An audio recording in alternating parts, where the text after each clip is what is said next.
আসসালামু আলাইকুম আপুরা, কেমন আছেন আপনারা সবাই? আশা করছি আল্লাহ তাআলার অসীম রহমতে আপনারা ভালো আছেন। আলহামদুলিল্লাহ, আমি এবং আমার পরিবার সবাই ভালো আছি। আমিও আশা করছি যে আপনার পরিবার সব সময় সুস্থ এবং ভালো থাকুক। তো কথা না বাড়িয়ে আজকের এই ভিডিওটি শুরু করছি। এই রকম হাতার ডিজাইন আপনারা খুব দেখতে চাচ্ছিলেন, তো আশা করছি এই আপুদের রিকোয়েস্ট কিন্তু আজকে পূরণ হয়ে যাবে। তো প্রথম থেকে শেষ পর্যন্ত যদি আমার ভিডিওটি দেখেন, তাহলে আশা করছি আপনিও আপনার বাচ্চার জন্য এত সুন্দর একটি ড্রেস তৈরি করতে পারবেন। এখানে 2 গজ নিয়েছি প্রিন্টেড কাপড় এবং এক কালার নিয়েছি 1.5 গজ কাপড়। তো আপনারা কিন্তু অবশ্যই ভিডিওটা মনোযোগ সহকারে দেখবেন। আর অনেকেই কমেন্টে জানতে চান যে এটা কয় বয়সের বাচ্চার জন্য আমি তৈরি করছি। আজকে যে ড্রেসটি তৈরি করছি সেটা হচ্ছে 4 থেকে 5 বছরের বাচ্চারা পরতে পারবে খুব ইজিলি। তো প্রথমে এখানে আমি বডির মেজারমেন্টের জন্য এখানে কাপড়টা যে মাজা থেকে পর্যন্ত আমি এখানে 9 ইঞ্চি নিচ্ছি। যেহেতু এটা 4 থেকে 5 বছরের বাচ্চার জন্য, তো খুব ইজিলি হয়ে যাবে সুন্দর।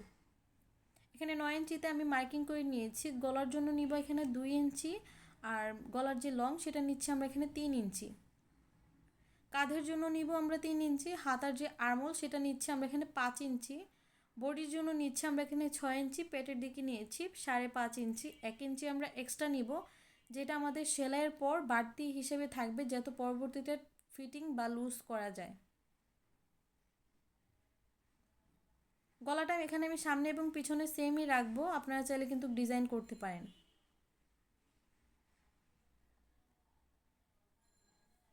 যেহেতু প্রিন্টেড কাপড়টার কাজই হচ্ছে এখানে বেশি, আর আমি এখানে 1.5 গজ নিয়েছি এক কালার কাপড়টা, যেহেতু এখানে আমার কিন্তু 1.5 গজ পুরোপুরি লাগেনি। এরপরও এখানে 15 ইঞ্চি নিয়েছি আমাদের যেই ঘেরের জন্য। তো এখানে 15 ইঞ্চি নিয়েছি। এখন 2 পার্ট হিসেবে আমি এখানে সামনে এবং পিছনের জন্য ভাঁজ করে নিয়েছি। তো 15 ইঞ্চিতে আমি এটাকে ভালোভাবে এভাবে কিন্তু দাগ দিয়ে রেখেছি। আপনারা কিন্তু অবশ্যই এটার লেন্থটা বুঝে নেবেন। তো আপনার বাচ্চার বয়স অনুযায়ী কিন্তু এখানে লেন্থ আপনি বেশি বা কম দিতে পারেন। তো আমি এভাবে মাজাতে কুচি দিয়ে নিব। তো এখন এটাকে পাটটা আমি আলাদা করছি না, পরবর্তীতে এটা আমি আলাদা করে নিব। তো এক কালার কাপড়টা আমি যে বাড়তি কাপড়টা, এটা যেহেতু যেহেতু আমি আগেও কাজ কাজ করেছি, তো সে বাড়তি কাপড়টা আমি এখানে বডির জন্য আমি ব্যবহার করে দিচ্ছি। তো গলাতে আমি যেহেতু রাউন্ডভাবে দিব ডিজাইনটা, তো সেই জন্য এখানে আমি প্রথমে কাটিং করে নিব।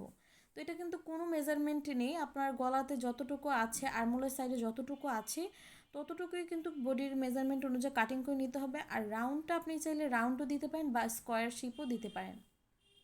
শর্ট ভিডিও ছাড়ার পর কিন্তু অনেক রিকোয়েস্ট এসেছে যে আপু কবে ভিডিওটি ছাড়বেন, খুব জলদি ছেড়ে দিন। তো তার পরের দিনই কিন্তু আমি এই ভিডিওটা ছেড়ে দিব। তো আশা করছি আপনারা পুরো ভিডিওটা দেখবেন।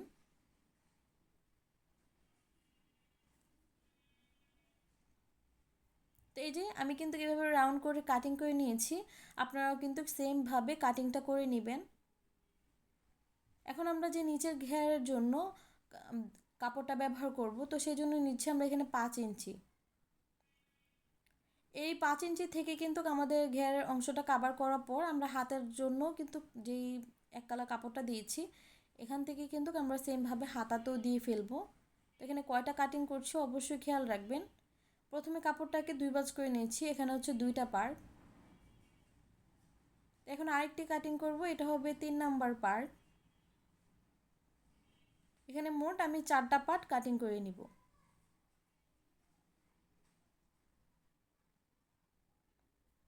তো আমি এখানে 4টা কাটিং করে নিয়েছি। যেহেতু আমাদের ওই কাপড়টা একটু বহরটা বেশি, যদি এটা এই এক কালার কাপড়টার বহরটা একটু বেশি হতো তাহলে কিন্তু আমি এখানে 3টেই কাটতাম। তো এখানে আপনারা অবশ্যই খেয়াল রাখবেন কথাটা।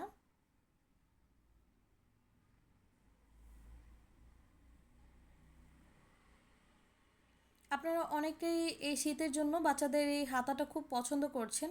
এই হাতাটা কিন্তু একদম পারফেক্টলি আপনার, যদি আপনি 4 থেকে 5 বছরের বাচ্চার জন্য তৈরি করে থাকেন, আপনার পারফেক্টলি এই হাতাটা হয়ে যাবে। এখানে আমি 16 ইঞ্চি নিয়েছি, আর 4 ইঞ্চি নিব 16 ইঞ্চি দাগের পর। এটা কিন্তু আমাদের ফিক্স যে হাতাটা সেটার মাপ নিচ্ছি আমি এখানে। আর যেটা 4 ইঞ্চির থেকে আমরা এখানে 2.5 ইঞ্চিতে মার্কিং করে নিয়েছি। এখান থেকে এভাবে কর্নার করে নিয়ে আমি কিন্তু এই কর্নার থেকে একদম যে 16 ইঞ্চি রেখেছি একটা রাউন্ড করে দিয়েছি। হাতার যে সাইডের অংশটার জন্য ফিটিং অংশ, সেটার জন্য নিয়েছি আমি এখানে 4 ইঞ্চি। আপনি লুজ ফিটিং কিন্তু এটা আপনার পুরোপুরি আপনার উপর ডিপেন্ড করে।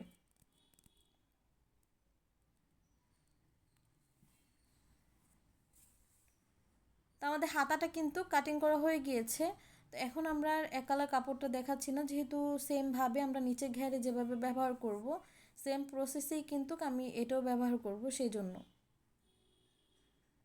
গলার যে ডিজাইনটা সেটা আমরা লাগিয়ে নিচ্ছি উল্টো পাশে, তারপর ছোট করে কাট করে এটা আমরা ভাঁজ দিকে উল্টে নিব।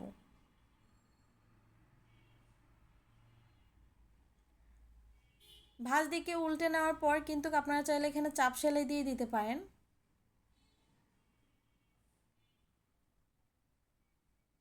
এখন হাতের সাহায্যে আমি একটু ছোট ছোট করে ভিতরের দিকে কাপড়টাকে ভাঁজ করে নখ দিয়ে প্রেস করে দিচ্ছি। এক্ষেত্রে পরবর্তীতে এটাকে ঘুরিয়ে সেলাই করতে খুব ইজি হবে।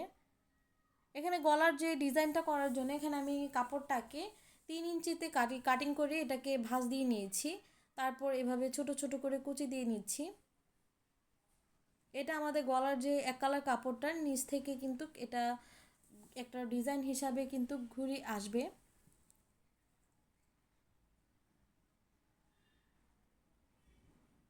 তো এক কালারটার উপর দিকটে আমরা রেখে আমরা সেলাইয়ের যে উপর থেকে একটা চাপ সেলাই দিয়ে দিচ্ছি। আশা করছি আপনারা বুঝতে পারছেন আমি কিভাবে সেলাইটা করছি।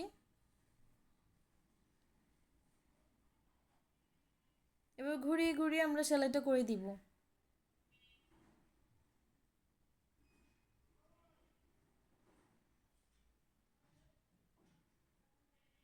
তা আমাদের কিন্তু গলার যে সেলাইটা সেটা কিন্তু হয়ে গিয়েছে, আমরা তারপর গলার দিকে চাপ সেলাই দিয়ে দিয়েছি। এখন আমাদের সামনে এবং পিছন পার্টটা কাঁধের অংশগুলোকে একসাথে জয়েনিংটা করে নিচ্ছি। সেমভাবে আমি আরেক সাইডেরও কাঁধের অংশ জয়েনিং করে নিয়েছি। পিছন সাইডে কিন্তু আমরা বাটন ব্যবহার করেছি, যেহেতু আপনাদের সাথে অনেক বাটন করা জামা শেয়ার করেছি। তারপরও আমি চেষ্টা করব পরবর্তীতে আমি কোনো একটা ভিডিওতে বোতাম ঘর কিভাবে সেলাই করি সেটা শেয়ার করার জন্য। একদম শেষ লেয়ারটার জন্য আমরা এখানে কাপড়গুলোকে পার্ট বাই পার্ট জয়েনিং করে এক সাইডটা একদম সেলাই করে নিচ্ছি। তারপর এভাবে ছোট ছোট করে আমি কুচি দিয়ে নিচ্ছি। এই কাজগুলো আগে করে রাখলে পরবর্তীতে জামাটা সেলাই করাটা খুব ইজি হয়ে যায়। এখন প্রিন্টেড কাপড়টা আমাদের যেহেতু সামনে এবং পিছন পার্টে প্রিন্টেড কাপড়টা কুচিটা অ্যাডজাস্ট হবে, তো সেই জন্য আমি আগে থেকে একসাথে জোড়া লাগিয়ে নিয়েছি। তারপর কুচি দিয়ে দিচ্ছি। কুচি দেওয়ার পর আমাদের যেই কাপড়টা তো সেটাকে লাগিয়ে নিব। তো এটা কিন্তু আমরা মাঝখানের দিকে লাগাচ্ছি, যেটা আমরা কিন্তু নিচের জন্য কাটিং করেছি 5 ইঞ্চি, সেখান থেকে আমি সামনের পার্ট থেকে কাপড় রেখে দিয়েছি। তো সামনের যে আমরা 15 ইঞ্চি নিয়েছি, 15 ইঞ্চি কাপড়টার মাপ অনুযায়ী কিন্তু এখানে কাটিং করে নিয়েছি। তারপর ফ্রন্ট পাশ বা সামনের পাশ থেকে আমরা একটা কাপড় আলাদা করে নিয়েছি, মানে মাঝখান থেকে কেটে নিয়েছি দুটোটা একসাথে কুচি দেওয়ার পর। আশা করছি আপনাদের বোঝাতে পেরেছি, না বুঝে থাকলে অবশ্যই আমাকে কমেন্টে জানাবেন। নিচ থেকে আমি ছোট ছোট করে কুচি দিয়ে দিব।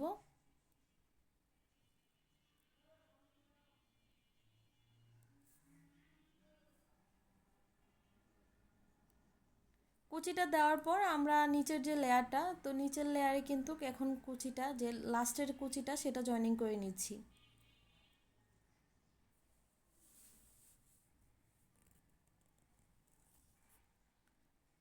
সেমভাবে আমি পুরোটা ঘেরে কিন্তু কুচিটা জয়েনিং করে নিয়েছি। এই যে দেখতেই পাচ্ছেন সাইড থেকে কিন্তু আমাদের কাপড়টা বেঁচে গিয়েছে, অনেকখানি কাপড় বেঁচে গিয়েছে। তো ওই কাপড়টা দিয়ে কিন্তু আমরা হাতাতে সেমভাবেই কিন্তু জয়েনিং করব। এখানে আমি লেস নিয়েছি, এটা 5 টাকা করে মেবি বা 10 টাকা করে গজ ছিল। তো আপনারা আপনাদের লোকাল যে বাজারগুলোতে সেগুলোতে দেখতে পারেন, আপনারা ইজিলি পেয়ে যাবেন। সেমভাবে আমি লেসটা পুরোটা ঘেরে কিন্তু জয়েনিং করে নিয়েছি। এখন যে সামনের দিকে এক কালার কাপড়টা জয়েনিং করেছি সেটার সাইড থেকেও কিন্তু আমরা এভাবে লেসটা জয়েনিং করে নিব।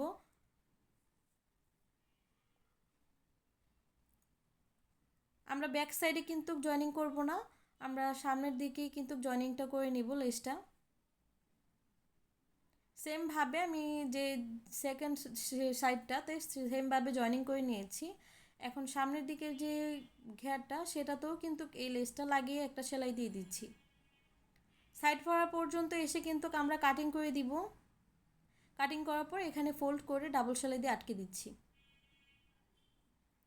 আটকানোর পর এখানে আমাদের যে হাতার ডিজাইনটা করব, তো সেই জন্য এখানে আমি 4.5 ইঞ্চিতে কিন্তু কাপড়টা কাটিং করে নিয়েছিলাম যে, তো সেখান থেকে কিন্তু আধা ইঞ্চি আমাদের ভিতরের দিকে চলে গিয়েছে, তো সেগুলো থেকে আমরা সেলাই করে নিয়েছি। হাতার এখন উপরটা থেকে আমি এভাবে একটা লেস লাগিয়ে নিচ্ছি। এটা হাতাটার লুকটা খুব আনকমন করে দিয়েছিল।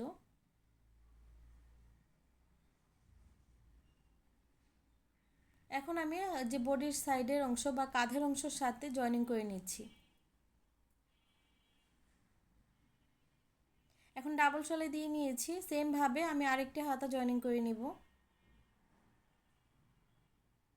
হাতাগুলো জয়েনিং করার পর আমি হাতার যে সাইড থেকে বডি পর্যন্ত একদম ফিটিং অংশটা জয়েনিং করে নিব। এটা কিন্তু আমি এক সাইড লাগিয়ে নিচ্ছি, আরেক সাইডে আমি ঘেরটা পুরোটাকে জয়েনিং করার পর তারপর লাগিয়ে নিব।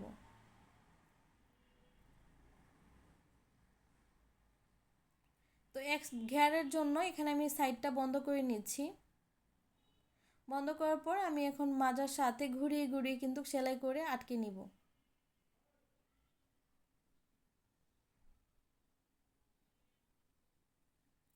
এখন মাজার সাথে ঘুরিয়ে আটকে নেওয়ার পর কিন্তু আপনাদের সাথে শেয়ার করব একদম ফাইনাল লুক। তো আপুরা কিন্তু অবশ্যই জানাবেন। তো সেলাই করার পর গলাটা একটু খালি খালি লাগছিল। কিছুদিন আগে আমি একটি পাকিস্তানি ভাইরাল ড্রেস শেয়ার করেছিলাম আপনাদের সাথে, সেখান থেকে কিন্তু আমি কিছু ফুল কেটে রেখেছিলাম। তো সেই ফুলগুলো যেহেতু আমার কাছে আছে, তো সেই জন্য এখানে আমি 2টা ফুল অ্যাটাচড করে নিব। চাইলে কিন্তু এখানে কিন্তু বউ লাগানো যেতে পারে, আপনারা যে কোনো ডিজাইন কিন্তু এখানে লাগাতে পারেন। তো এই হচ্ছে জামার যে হাতাটার ডিজাইন এবং ফুল লুকটা হচ্ছে এরকম ছিল। আপনারা অবশ্যই আমাকে জানাতে ভুলবেন না আপনাদের কাছে কেমন লাগলো। আপনাদের কমেন্ট আমাকে খুব উৎসাহিত করে, খুব ভালো লাগে আপনারা যখন আমাকে কমেন্ট করে বলেন যে আপু জামাটা খুব সুন্দর হয়েছে, আপনারা আরও বিভিন্নভাবে সেলাই করে আমাদের সাথে শেয়ার করুন। তখন কিন্তু আমার খুব ভালো লাগে, আর ভালো লাগার কারণেই কিন্তু আপনাদের কাছে আমি এই ভিডিওগুলো শেয়ার করি। আজকের মতো এখানে বিদায় নেব। আল্লাহ হাফেজ, আসসালামু আলাইকুম।